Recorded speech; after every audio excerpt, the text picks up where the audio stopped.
hello. Welcome. Come in. This is Tamika's Den. I am Tamika. Get on in here, y'all. Get on in here. Kick off your shoes and relax your feet. You are now in the den, and we are now talking Love After Lockup.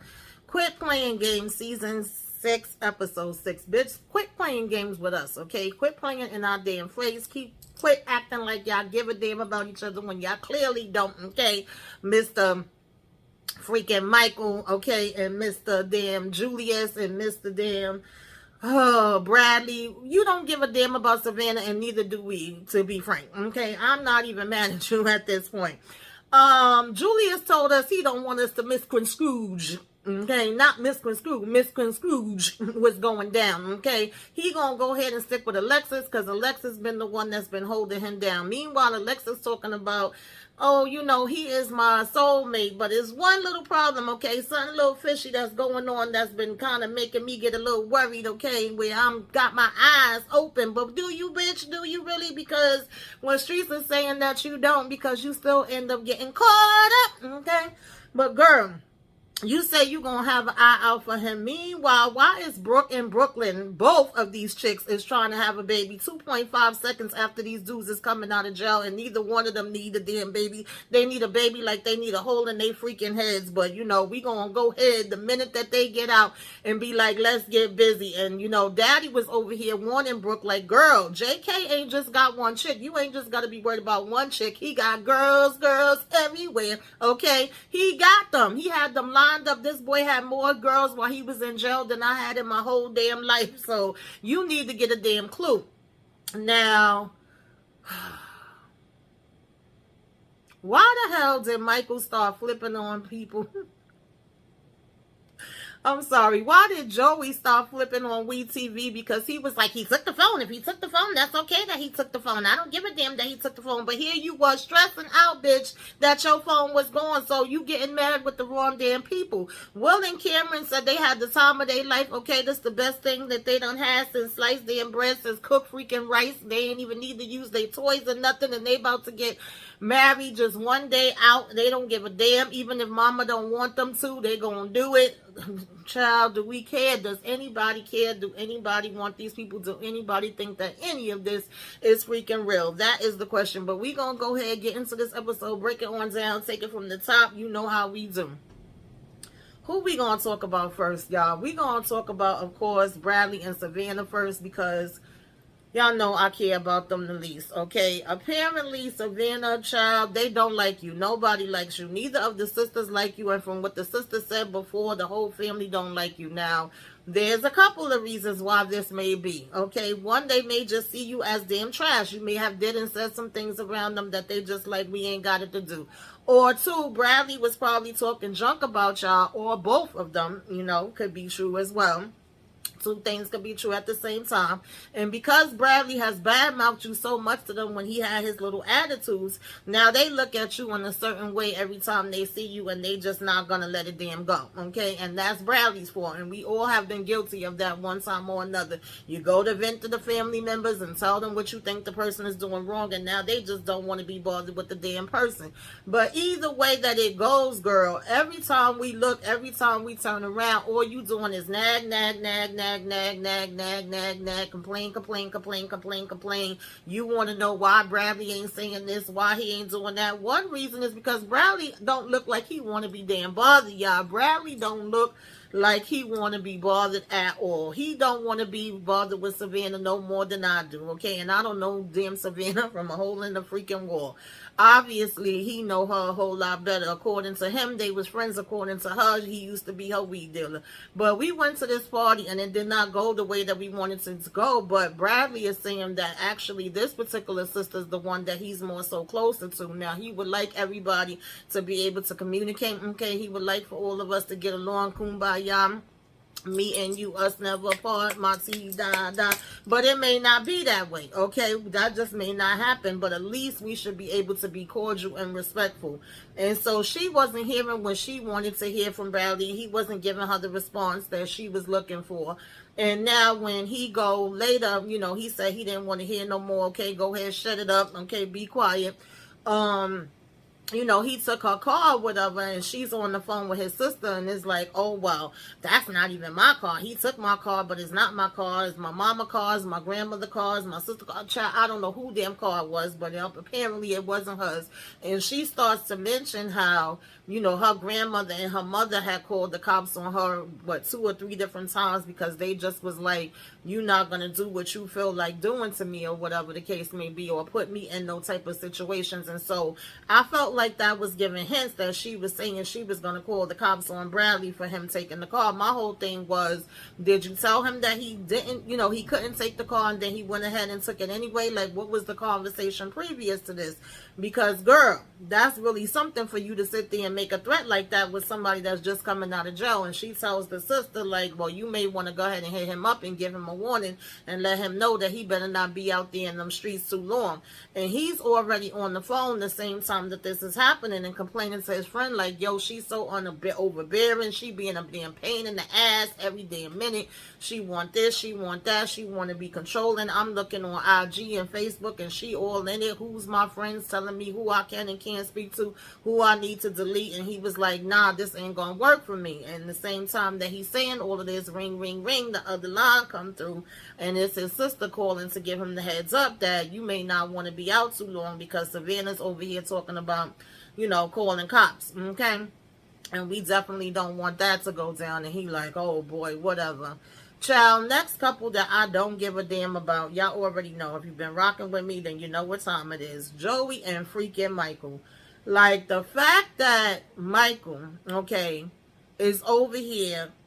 First of all, Joey, you got a lot of damn nerve. He purposely took the phone with him. He's going to Human Resources to go ahead and check in. Apparently, this is something that they told him to do. You know, get your little Medicaid, food stamps, or whatever have you. And you know that with that program now, they make you work for your check. So he says it took him 2 hours in there. And how nerve, you know, the audacity for them to take 2 hours and have him freaking waiting. Because this is something he probably not going to do anyway. And he have to job hunt in the process because... 1, you have to be looking for work, and 2, they put you to work for that damn check. So he was like, next stop, he got to go by the halfway house. My thing is, why not just look for the job? And then if the job don't have certain benefits, you go ahead and get, you know, Medicaid or whatever on the side. But child, what do I know, honey? Just do what you doing, Michael, because really your ass about to be expressed right back to freaking jail anyway. We know it, you know it, and Joey for some reason is being delusional, but he know it too. So he decided to take his phone so that he would not be able, I mean, y'all know what I mean. Michael was going to be delusional about it. No, Joey, I was right. Sorry, y'all. Hang with me. Hang with me. So he purposely takes the phone so that Joey's not going to be able to call him while he's out or whatever, right? He's like, you know, he be too stressed, he be too amped, he be too worried about things, and he's actually giving me daddy vibes, and I don't want him to be my damn daddy. Not in that way. And so I'm like, yo, honestly, you just made the situation worse by taking the damn phone. You didn't need to take the phone because when you was heading out to go to your appointment, he was already saying he was going to go for a run and do his workout. You not into all that stuff, right? He was going to relax, release his mind while you was going. Now, granted, he eventually probably would have been calling you, especially since it took you longer than even you was expecting when you was, you know, there. And you was saying how you was actually supposed to be back to the halfway house by noon, but now you looking at it's almost 2:30, so you need to hurry up, get there, write your name on the board. And it's when he's going to do that Joey actually starts calling him from the hotel phone, because this whole time he been like, where's my phone? Where's my phone? Where's my phone? Where's my phone? I don't understand. Where's my phone? Obviously 1 + 1 is 2. It's only but so many damn people that could have touched your damn phone. And if it wasn't you and it wasn't none of the WeTV people, who the hell does that leave? Like, this is not a job for Inspector Gadget or Scooby Damn Doo. Like, come on, let's have some freaking sense about us. So the meantime, Michael over here freaking cracking up and laughing, you know, well, maybe I shouldn't have took his phone. And he get a call from one of his old friends that he say is his best friend. He ain't trying to let that damn person go for not no damn body, okay? Michael included, Joey included, whatever have you, right? Don't matter who the hell saying he ain't letting him go. Even though he has had sex with this person before. But that don't damn count, right? And apparently they had sex and met up because of somebody else that he was dealing with, and this was they, you know, that person's friend, and he had ran off with them, and they had did the whoop-de-woo, but now we just best friends, and, you know, we over here setting up a damn date to meet up with them the next day and go out and chill and all of that. And so, he like, you know, Joey gonna have to deal with it whether he like it or not, and clearly Joey ain't gonna like it, but okay. So, of course, at this point, now Joey starts to get worried. And who wouldn't be worried? It's like, you out here with the damn car. You driving around. You've been gone for hours. You got my damn phone. I don't know if you want to get high again. I don't know what the hell is going on with you. And I'm calling the phone and you not answering. So he talking about some, oh, well, I'm not going to, you know, go in there with no attitude or be mad. Why would you be mad? Like, now I need to make up with him because I did take his phone. And, oh, he may be looking out the window. And, of course, he is looking out the window. He see him when he pull up, and when he get upstairs, we like, did you take my phone? Did you take my phone? No, I didn't take your phone. I don't know. Maybe the phones could have been together, or maybe you left the phone in the car. You sure you didn't leave it there? Now we gonna gaslight him and play in his damn face. But when WeTV is asking him about it, he gonna get a damn attitude and talk about some, oh, well, if he took the phone, what's the big deal? He took the phone, so what? The big deal is you literally sat here and stressed for an hour, 2 hours, 3 hours, however the hell long it was, and kept repeating, who the hell took my phone, bitch? We wasn't stressed about it because it wasn't our phone. Like, what are you getting mad at the WeTV people for? Make it make sense. So that's what was going on with them. Moving on from there, child, we got Will and what's her name, Cameron, child. Listen, these two apparently had the best night of their lives. He never had a night like that. She never had a night like that. We had so much damn fun, you know. And we didn't even have to use the whips, the chains, or nothing. We just was able to do what we needed to do. As soon as we got in the room, we told WeTV, you ain't got to home, you know, go home, but you got to get the hell up out of here. Of course, he had did the proposal, and she said yes, and Mama was looking like, are you serious? Like, Mama's not here for it at all. She do not want this to go down. And so later when we finish doing what we got to do and she got to go back to this halfway house, she telling him how she just still want to be laid up with him. You know, she want to be able to wake up with him naked. And he like, yeah, I would love that too. And he was like, I really wish we could have used them bondage ropes. And she's like, yeah, that would have been cool. And so he was like, we ain't even get to take nothing out the plastic. Ain't nobody have time for that. So basically, she's asking, well, when do you think that we should get married? And he's like, hey, why not tomorrow? And she's like, what the hell? Like, at first she was looking like a little sketchy, and she like, I don't know what the hell I'm doing, okay? When she talking to us in the confessional, she like, I really don't know this dude. Girl, obviously that ain't bothering you, because she proceeds to be like, yeah, why not? Because the whole thing is that they don't want her to have to stay in the halfway house. They want her to be able to come out and stay with him. That's supposed to be the whole purpose. And she like, we might as well take advantage of my mom still being here, even though Mama was acting a little funny style according to her, okay, as if there's no reason for her to freaking act funny style. And she's only going to be here about another day, and I really would want her to be here, but she's like, how can we make it happen that fast? Oh, well, all we got to do is go get an outfit, and, you know, I could see if it's somebody that could officiate, and the hotel was a pretty nice, you know, place and setup, so it's probably somewhere in there that we can make everything come together. Don't worry about it. I got it, Will says. Okay, so she like, okay, I guess we going to be doing this wedding, child. I got a feeling Mama going to interrupt on that one, but okay, y'all. So then when he dropping her off, she talking about something, you left me by the mud, and he like, oh, did I? So he gonna get up and carry her and talking about my wife to be. These people, child, whatever. That's what was going on with them. Wasn't really much there. Moving from there, Brooklyn finally had her boo come out, child. Okay. And he talking about how when they was in high school, you know, she had basically stopped the car and was like, get in, and we over here, you don't kiss it like me, you don't do it like me, and then, oh, I do it better than you, oh, I think you do it better than me, and we can't wait, you know, to get him back to this damn house. I don't know what was happening with this freaking outfit, child. Oh, Lord, but okay, he like it, I love it, she like it, I love it. And then when we got in the house and we were saying where he was gonna lay, I said, did we even clean the damn house? Like, child, the way these people be on freaking TV, they be crazy looking, their houses be crazy looking, nobody be washing their ass, brushing their teeth. I don't know what's happening, but apparently the first thing we want to do was get in here and make him the special brew of damn tea, child, that she need to drink and he need to drink, because that's gonna help them to make sure that we can hurry up skip and have a baby. Now, did we test for STDs? Okay, inquiring minds want to know, did anybody check or do any type of test for STDs? Do we... Girl, just last week you was mad because he had a big booty bitch on the damn tablet. I'm so freaking confused how the conversation jumped to us being able to have babies. And when we TV asked, like, well, what if y'all have complications? What if y'all not able to make this baby the way that, you know, you may think that you can make it? We say that's not gonna be no issue, right? And we talking about how we got more and more, you know, greatness to come, and I can't wait, and we don't hesitate not one damn minute, okay, to get Brooklyn and Brian up here in this damn bed, and, you know, we smooching and talking about how sexy you looking, and, you know, afterwards we like, how many times did y'all have sex? And, you know, she's saying they had sex like 5 times. She was like...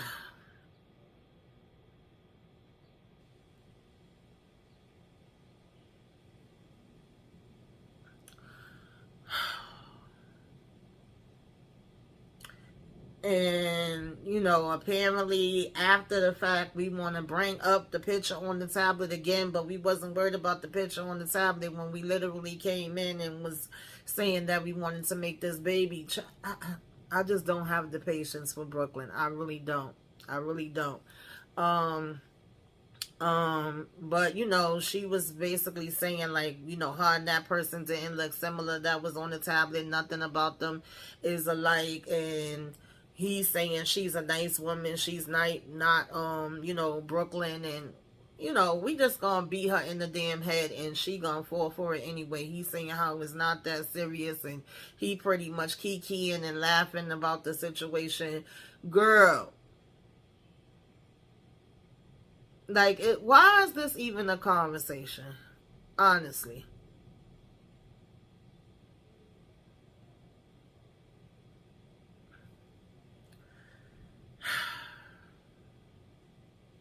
I don't have the patience.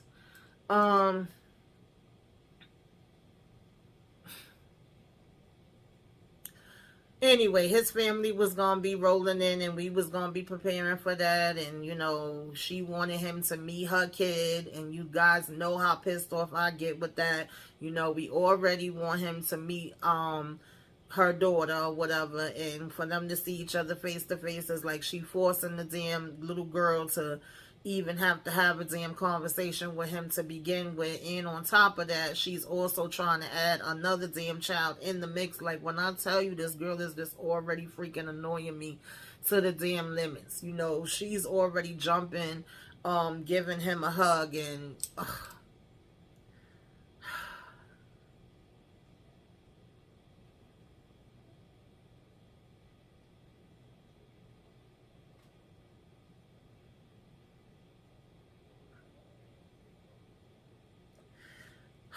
they gonna clean up for this barbecue to be able to, you know, meet up with his family. But even though she tells the little girl, all right, we got to get started with this, she goes and is having a conversation with him or whatever, and she talking about she hope they stay together forever. Like, this all just makes my freaking blood boil. It makes me boil. The little girl's asking him questions about jail, and he's like, it's a bad place. And she was, you know, he was saying something about he was being mean to people and doing things that he wasn't supposed to do, and he robbed people. And we having this, girl, I can't, you know, oh, why did you rob them? Like, I can't. Why would you put your daughter in a situation like that, Brooklyn? I'm sorry. I can't with you. Moving on from her, somebody else that, in my opinion, do not give a damn about their freaking kids whatsoever, Miss freaking Brooke.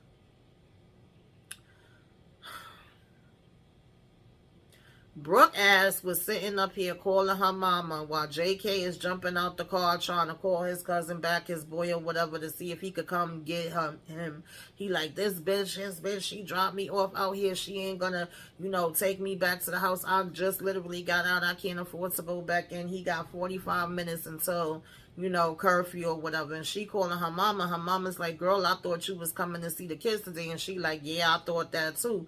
But now, I'm getting held up and I don't know what the hell to do. First of all, like I said last week, you already knew you was going to be held up. Once he wasn't out within the 4 damn hours from seeing his probation officer and he wanted to stop by grandmother, that already let you know, okay, that he was not going to make it to see these damn kids in time. And so it's really the freaking delusion for me. Like, I can't with this shit. And finally, after a whole bunch of back and forth, in and out, all around, up and down, he like, are you gonna take me to the damn house or not? And she's like, okay. And she takes him there. But we continue to argue, and he's continuing to call her out her damn name, continuing to be pissed on. She's pissed off at him because she's saying her other 2 damn baby daddies is trash. And she really wanted him to step up and wanted to believe that if he told the kids something, he gonna stick by it and he gonna do what he need to do. Girl, you the one that picked the 2 first damn trash damn daddies, and it looked like you was gonna pick another damn one because you wasn't even making sure who you was dealing with and what was going on, and you not even worried about your kids in the way that you need to be. You more concerned about damn JK, girl. So really, I just don't have no damn respect for you whatsoever freaking ever, and it's just really the audacity for me, okay? We get back over here by the house and we still wanted to continue this conversation. And if it wasn't for mama showing up and saying, hey, number one, don't talk to no woman like that. I don't talk to you about, calling people out of their damn names. What exactly is going on? And then when she get a little bit of what's happening, because she hearing a little bit from him and hearing a little bit from her, she like, well, whoa, like you knew that, he came out late and he spent more time than we was expecting inside the place. So obviously he wasn't going to make it to be able to see your kids. He had to be back here, and we not gonna sit here and play with his time right off the back and jeopardize him and have him end up going back in jail. And if you gonna be talking crazy and acting crazy, then yeah, girl, maybe you need to go ahead, relax, release, and separate your damn self from here and take your ass home. Don't let the doorknob hit you with a good little split you. You ain't gotta go home, but you gotta get the hell up out of here. That's the energy that mama started coming with. Because every minute she talking about she leaving, but then he follows behind her and like, oh, well, where you going? And, we should be able to make it through this. At the end of the day, you saw and knew that I was going to be, getting ready to, that I had to be back home and everything like that. And I can't jeopardize nothing. We'll have another day that we could go and see the kids or whatever the case may be. Because she was saying she was leaving to go see them now. And I'm like, girl, go see your damn kids. But she doesn't. What does she do instead of that? She sits her ass right back down and stays there for the barbecue, right? Now, we worried and complained about this ex that he's over here potentially gonna see. But when we walk out in the backyard, Daddy said, let me tell you something, okay? He got hoes in different area codes, bitch, okay? He been out here in these streets for a long time, a good time, and he been getting more while he was locked up than I had in my whole entire life. Don't just think it's one chick out here, okay? He be getting damn busy, and he's not ready to settle down. Like I'm hearing his mama say that you over here talking about a baby, and that's the last damn thing that you need. You need to be over here taking care of you and your damn kids that you already have. So now she go back in the room. Oh my God, I'm so shocked and I'm so appalled. Like, how could this be? I thought it was just one girl that I have to worry about, and apparently it's 3 or 10 or 15. I don't know. So then we gonna ask to look through his damn phone or whatever. He give her the phone and she's going and deleting people and disconnecting him from people on, Facebook or whatever social media. And she's looking at the text messages like, I can't believe these text messages. Who are these girls? I don't even know none of these girls. And deleting all of it. And I'm like, girl, just because you deleting it, that don't mean nothing. First of all, he over here calling damn people from the cousin's damn phone. Like, how many times you need to tell this girl don't show up at your freaking mother's house for this barbecue? Like, so she come back out with the phone or whatever, and now we gonna argue back and forth, in front of the cousin, have him feeling all uncomfortable, where he like, yeah, let me go ahead and get up out of here. I'll talk with y'all later. And he, they apologize, like, well, not they, but JK apologizes and then ask her, like, damn, why would you come out your face like that in front of my cousin? And she like, oh, well, you shouldn't be doing what you, doing. If anything, that's on you. You gonna have to get embarrassed in front of your cousin because I'm over here seeing all these these different numbers and different girls in your phone. You telling me how you want to be with me, and I'm the sun, the moon, the stars, the sky, and you want to, be with my kids and have another kid with me, but then you texting these girls all this different stuff. And he's like telling her, oh, chill, don't worry about it. It ain't nothing to me. That's just numbers that was already there that I didn't delete. And I don't know who's on my social media. I couldn't tell you. If they still there, then they still there. But, I don't know, because I don't be seeing it come up on my timeline or nothing like that. It's a possibility that I could still be friends with her. So then we gonna have an attitude all over again. Like, oh, I don't care. Just do whatever you doing. Go ahead, live your life. If you're not going to be loyal and you're not going to be around me, I'm pissed, I'm shaking, I'm trembling. Look at me. The hairs on my arms are standing up because I just can't believe this. And if you're not going to keep your word and not be a man of your word and not show me that, you down for me, then I'm not going to be having no baby with you. Girl, that's all the things that you should have been thinking about and saying long before you picked him up from here and long before you was on your way, worried about crying and saying that he ain't, able to see your damn kids. Like, the conversations and the thinking is so freaking backwards for me that I just cannot. I really can't. Like, literally, your brains is in your ass. You sitting on them. You ain't got the sense God gave a damn roach, child. Or a fly. Okay? Just don't.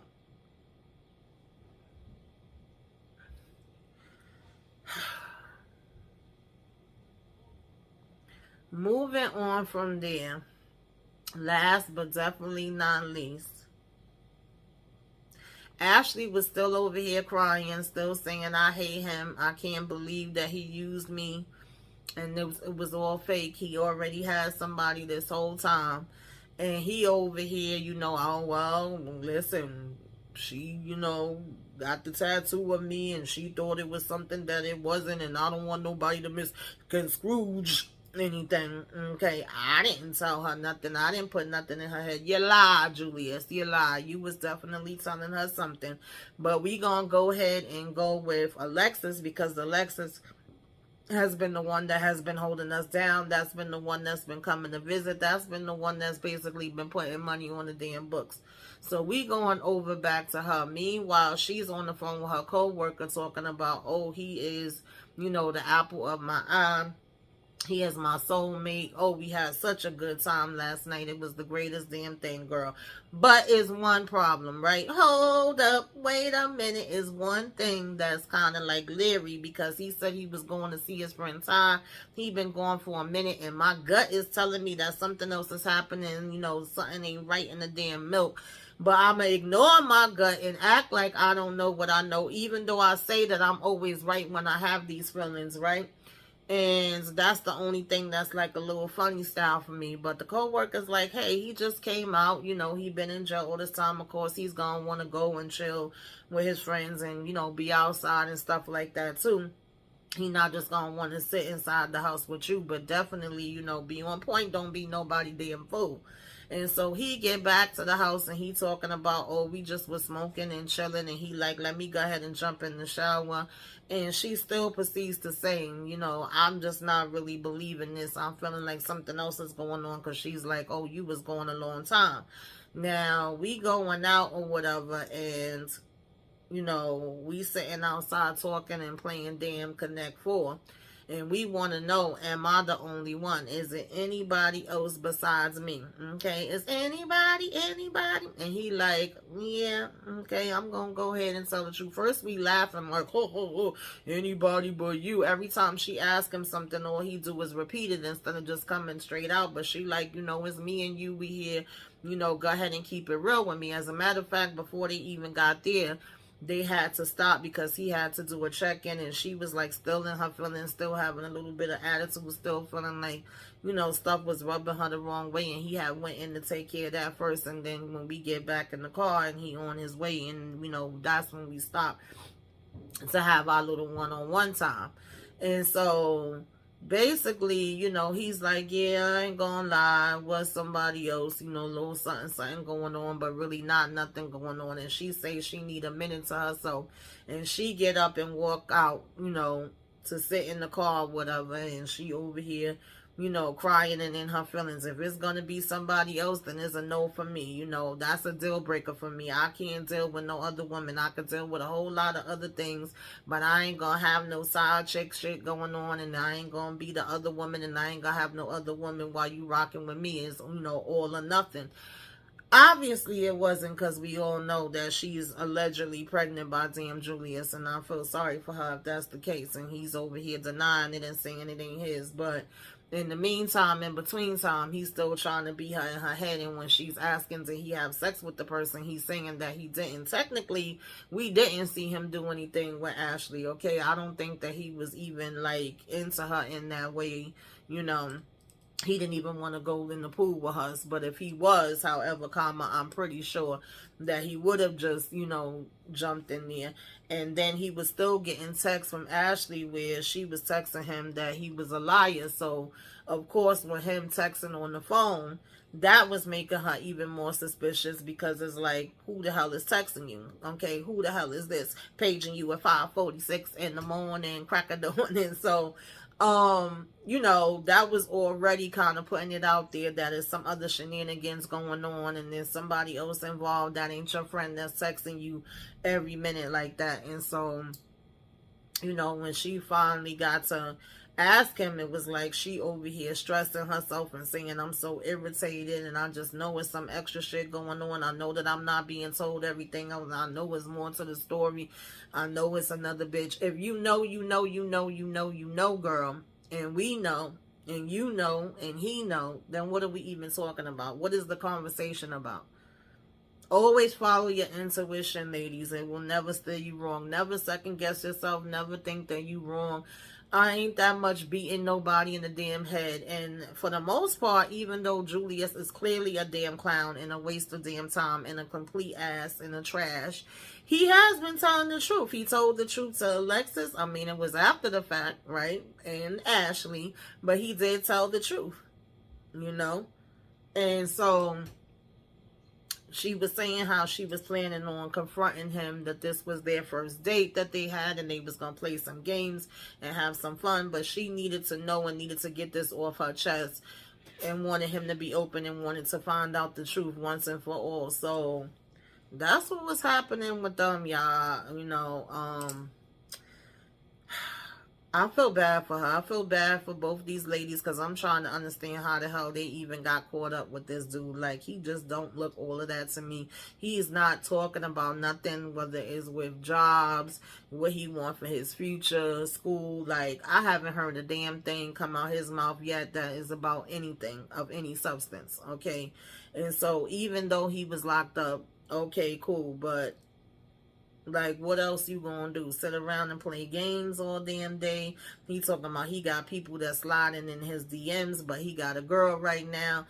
Child, it's unfortunate that they got caught up with this loser. That's all I could say, right? But that's what was going on, y'all, in this episode, child, of Love After Lockup. Who did y'all like? Who do y'all not like? Who are y'all like? They are just completely wasting our damn time. Who are y'all like? Why are they here? Why are they here? And who are y'all like? Bitch, quit playing games with me. Okay, tell me in the comments, y'all, what you liked, what you didn't like, all that good stuff. Give me a wave. Let me know you came by. Put some flames up in the sky. Like, comment, share, subscribe if you were so inclined. Till next time, y'all. Toodaloo.